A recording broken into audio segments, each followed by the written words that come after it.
All right, All right, welcome cool. everybody. How you doing, Nick? Welcome. Buddy. Let's. I don't want to talk about it. This game sucked. Well, hey, Okay. Well, no. Okay, wait. So first off, let's start a positive. Hi, everybody. Welcome back to A Hero's Guide to Asgartha. What we are calling the reflecting pool. I think the caster's duel. I don't really know. I kind of like the reflecting pool idea, but I like the caster's duel. Like this is. I don't know. What else could we call it? Yeah, you Maybe know what? somebody in the comments can give us a good idea of what we should call this. Absolutely, we can change it. I just put the casters duel. This is you and me playing a matchup, a mirror match for every one of the heroes that we're going to do. We're going to Yep. start with, as you saw in the intro, we're going to be starting with Isaree in terms of Yep. your Isaree deck against my Isaree deck, Nook format only. So we're not using any uniques. It's purely how did we do in a battle of one-on-one, and we're going to use this as a chance to teach people as well, right? Teach people a little bit about how we deck build, why we've chosen certain things, and then we're going to see if it works. Any Yeah. thoughts from you in So, terms of? Yeah, go ahead. well, here's what I will say. So, just so everybody knows, so the way that we decided to do this is that we're going in alphabetical order. So we're starting with Axiom and Isari because it is the first hero. Yeah, so So it is alphabetical at order least by going faction, and by then within faction, each correct? faction, could we do each faction first? We're going to do the first of all the heroes within that faction. Got it. Yeah. So we started with Isari for that reason. It wasn't like oh yeah, let's just start with the worst heroes first. Hey, So Isaree's not so that was the bad. main. No, but that's what I'm saying. Like I hope people don't get that idea that we were starting with what we thought were the worst heroes. So I wanted to clear that up. Okay.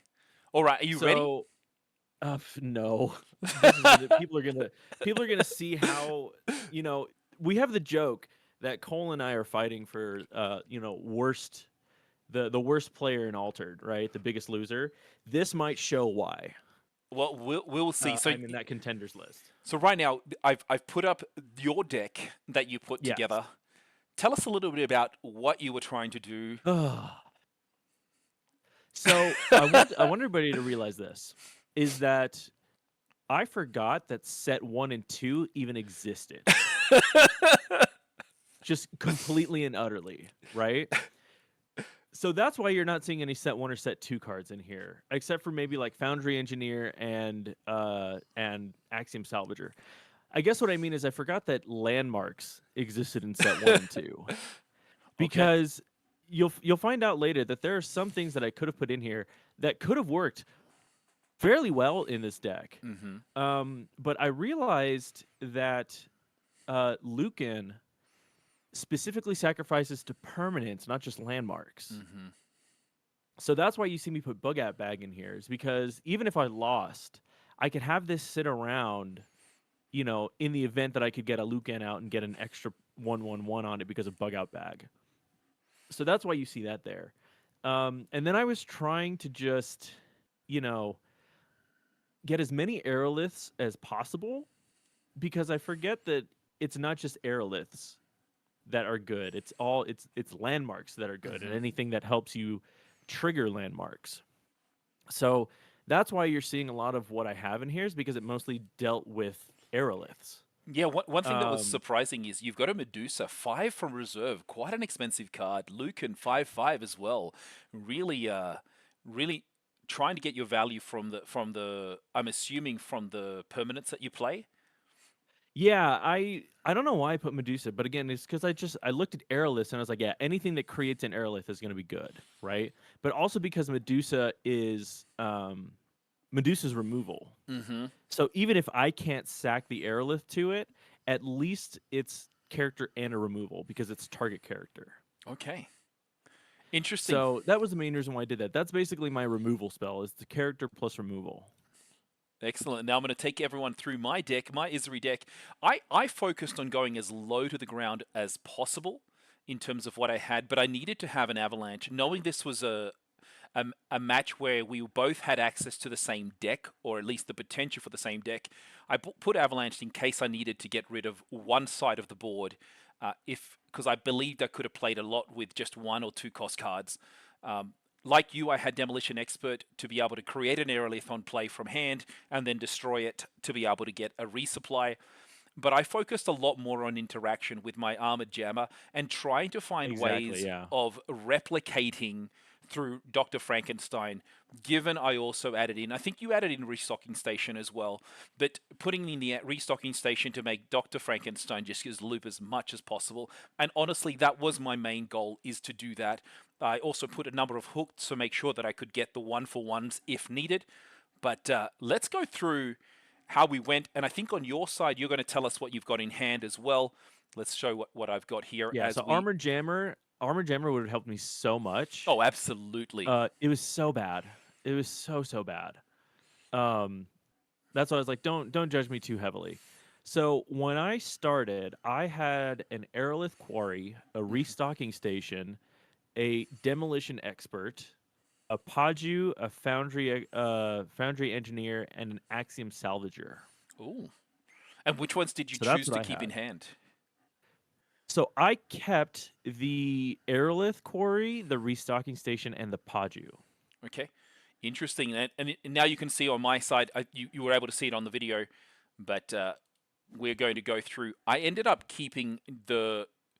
I ended up keeping hooked purely because I wanted to be able to have an additional card draw. Demolition, Mm-hmm. what's his demolition expert, and the aerolith to be able, basically a hook to engage and move things, one to sabotage or to get rid of a card in hand, and then the demolition so I could create an aerolith quarry at the beginning.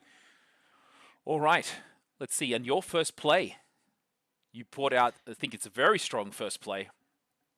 Yeah, so the reason why I kept the restocking station and the Paju was to be able to play the Paju, and then just if I wanted to, I could sack it. But if I wanted to just keep playing it, to just keep playing it. Mm-hmm. But you're gonna find out really quickly about why Dr. Frankenstein is kind of necessary in this kind of event, or like the style of being able to keep restocking station stocked with Yeah, that Kelon. absolutely. And on my end, I had no choice. I didn't have any removal to get rid of one of your permanents.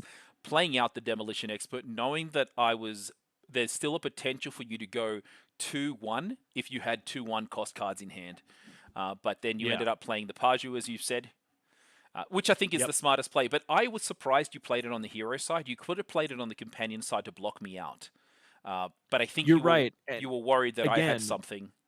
exactly. I was worried that you had a one cost that would have just been able to, do something to where you could block me out on water, Hmm. or at least time me on water. So that's why I did that. I was like, I don't think I have the chance to do it, Okay, so then which is why yeah, yeah. and what that allowed me to do, knowing that I couldn't, I just sacrificed the aerolith to have something in reserve for the next day.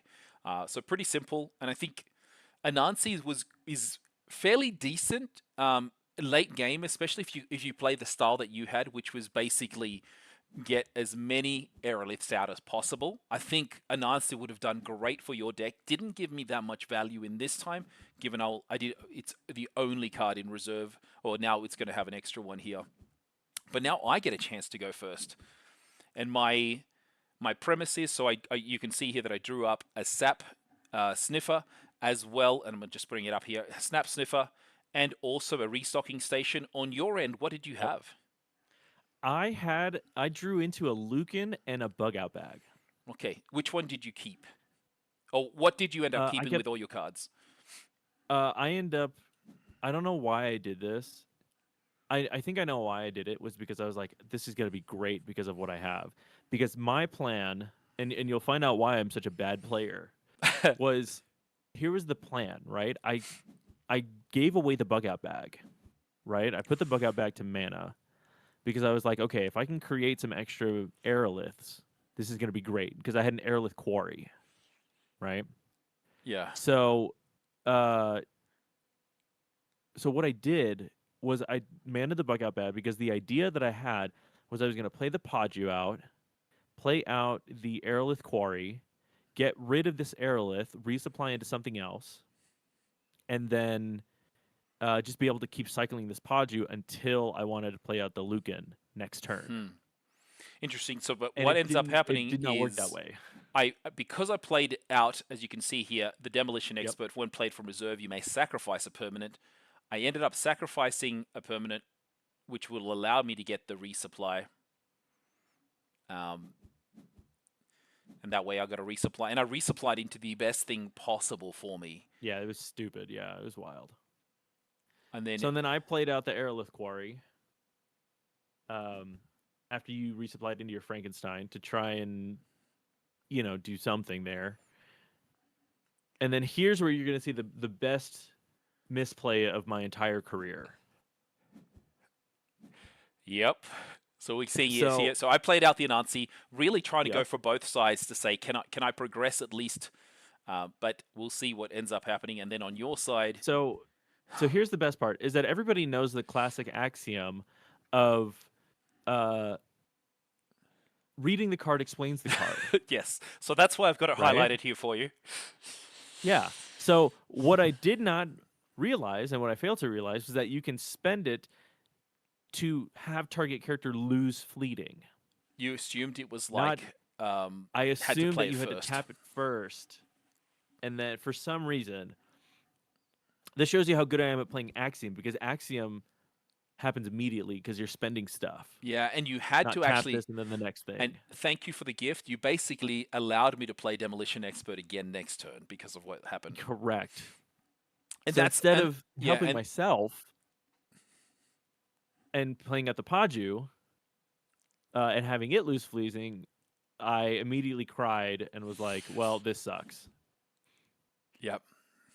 Which, in hindsight, I probably should have just resupplied the Aerolith and kept the Paju around for an extra turn.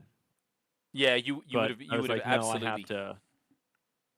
Oh, no, I was like, "No, I have to at least." you should if you had done played the Paju, then got rid of it, then basically resupplied it again through the restocking station.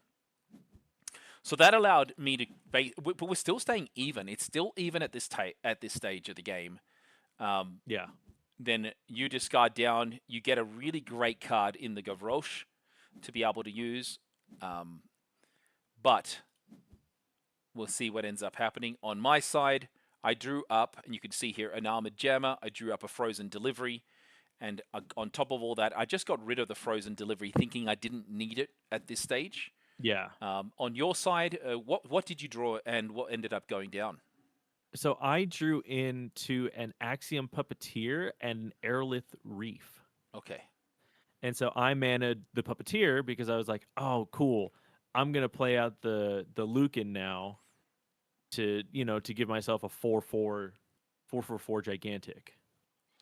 Yep. And your first card was playing the Gavroche, so you can sacrifice a permanent to create an Aerolith.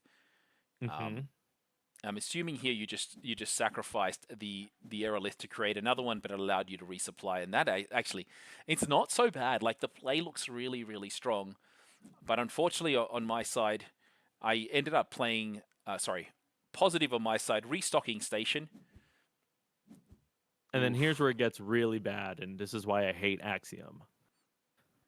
So Go the ahead. reason why I played out the Paju was because of what you're about to see. This is where it gets really bad because I had the Aerolith Reef, thinking that I was going to be able to play out the Paju, um, and uh, and just keep doing that. I didn't know you had it in hand. So you played out the Aerolith Reef, if I remember correctly, That is right? correct. So I ended up playing the Aerolith, Yeah, allowing me to and discard it. I had a then choice of any of these. Ended up yeah, choosing the Paju, got rid of your stats. yeah, exactly, and that sucked because I was like, oh, I can finally play restocking station correctly, and that was not the case. So yeah, so I ended up just because you didn't have a character out to play, so I ended up resupplying into another Gavroche, but it was the common Gavroche and not the rare. Yes, and in this case, so the common one. So let's have a look. The rare one, you may sacrifice a permanent to create an aerolith. The other one is just create an aerolith, a token in. They're still both very good, but because you But only had one resource, there's nothing. You'd have to play one correct. from hand. Um, that now you've played appropriately to make your Gavroche get the benefit. I then go on my side. I play out the um, Dr. Frankenstein, then, like yourself, activate it to remove fleeting, which, like, very, very simple plays so far. Like, I really enjoyed the simpleness of playing Isaree. and I think if anyone's looking to get into the game and play it, Isaree is really fun, but you need to understand what can happen first, what can happen second, in terms of the triggers. And that Yeah. allowed me to just to get ahead. So now that I'm ahead by one, it makes it so much easier for me to play a game style where I'm going to focus on just where possible on one side. On my side, I did manage to draw up an avalanche as well as an Anansi. I'm like, okay, I wonder how I could use these things. Got rid of the avalanche in this case, and Oh wow. you didn't know. That's actually kind of surprising to me. The reason I got rid of the avalanche is I knew you didn't have any more power in your restocking station. So That's you're at true. 0 triggers. And I'm like, I can get rid of stuff without having to worry about it because I get rid of Armored Jammer on turn if I use it. Then I can play Dr. Frankenstein to get rid of something else and really make it very difficult for you to have things in hand. But once again, I didn't know what you had available to you either. Yeah, so I drew into a Lucan and an Aerolith Quarry. It's a lot of permanents So that you've had already.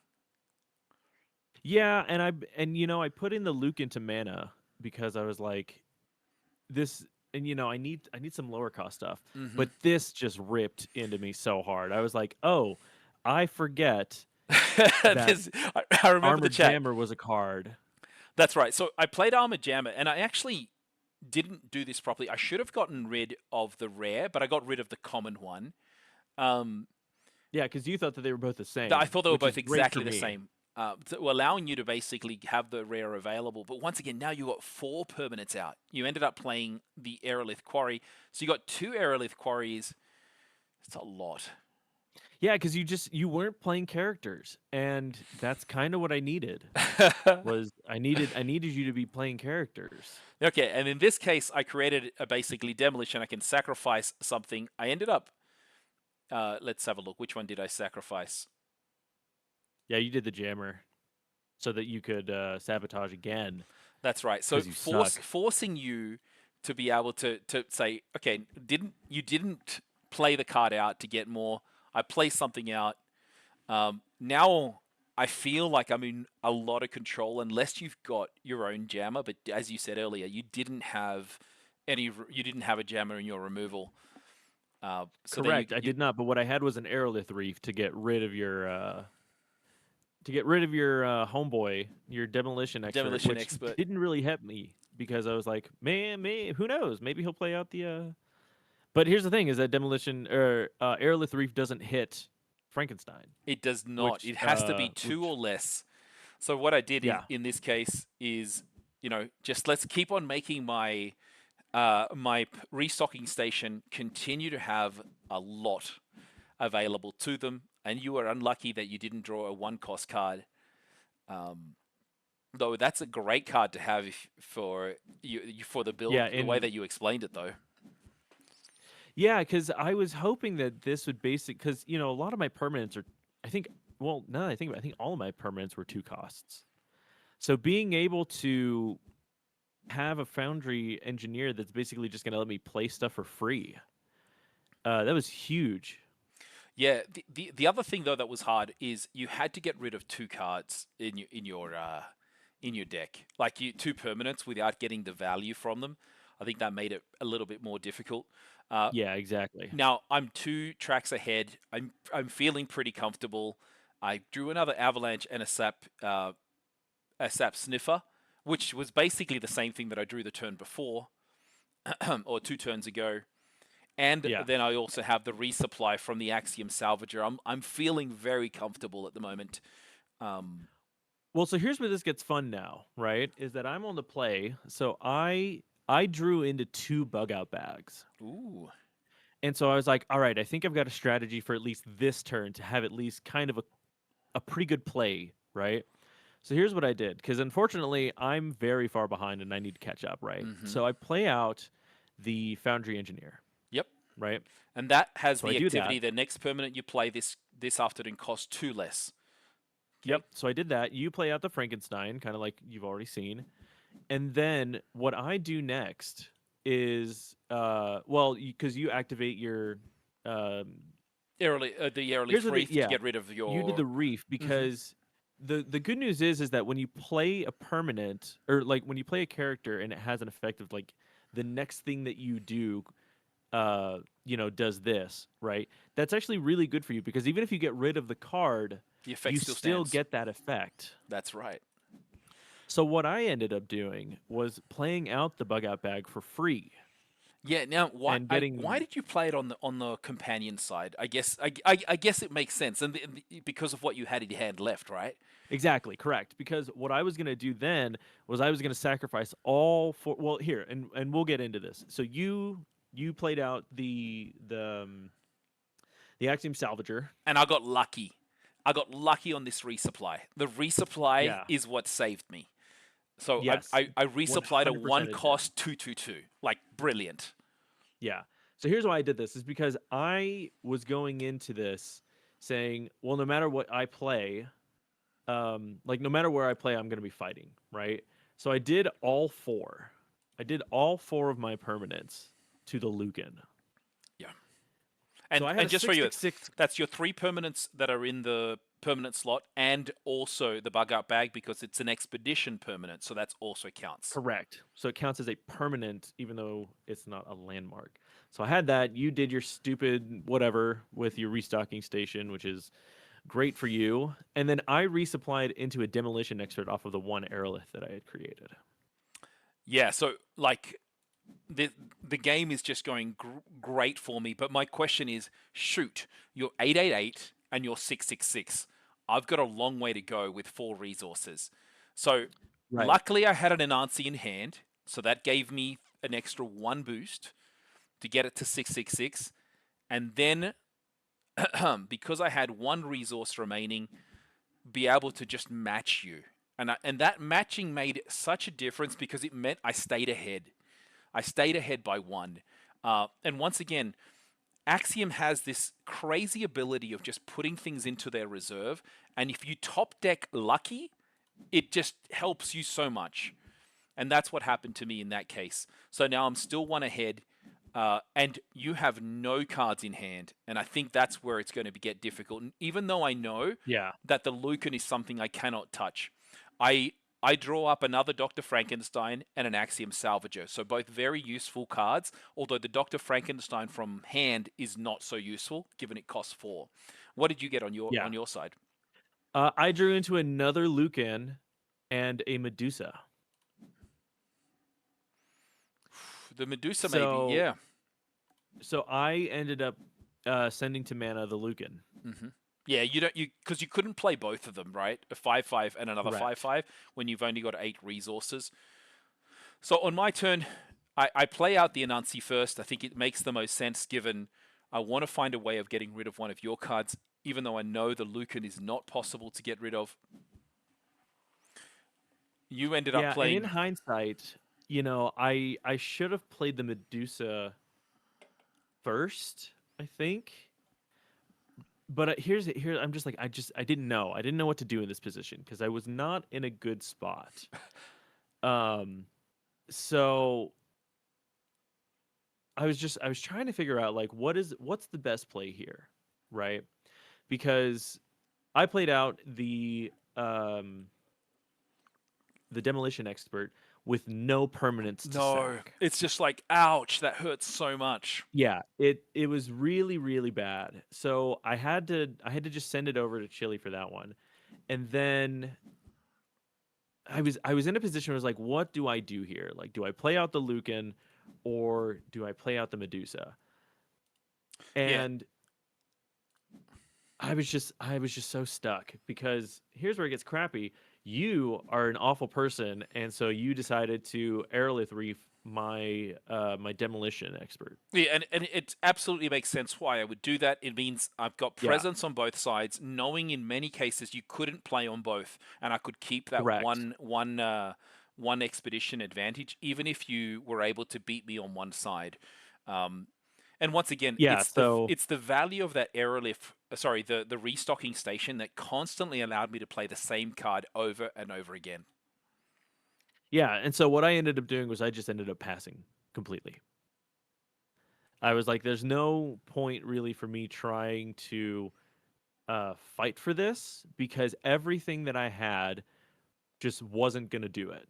And I So was like, well, if I pass, I at least survive one more turn, yeah, now right? let me To say, try and see if I can. Medusa is how many resources for how many stats? Here's the thing: it is 3 for 3, 2, 3 from hand. Okay, so I would have advanced regardless because I was 3 3 3 and 3 3 Correct. 3. You wouldn't have been able to, and you're like, there's Yeah, no, you were on but mountain on both sides. didn't doesn't Medusa from no because it's from reserve that it It's has from its benefit. reserve. But you probably Correct. should have played it so then it's available for you in reserve, right? See, I didn't. Yeah, I wasn't thinking about that. I was like, I need cards in hand Mm-hmm. to be able to play next turn. And then he does it again. Yeah. I ended up paying because I had 4 resources remaining. I'm like, oh, this is okay. I'm going to have 2 Dr. Frankensteins in reserve to be able to get it. And now I'm just 1 expedition away. You're still 4, looking great. And I've got 3 resources, not necessarily what I wanted to resupply.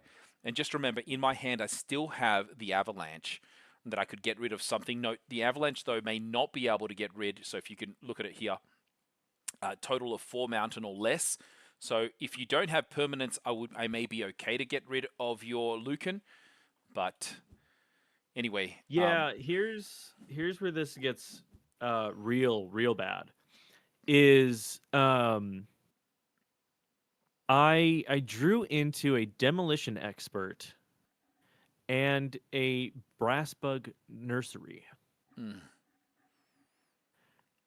So I was really trying to think in my big boy brain.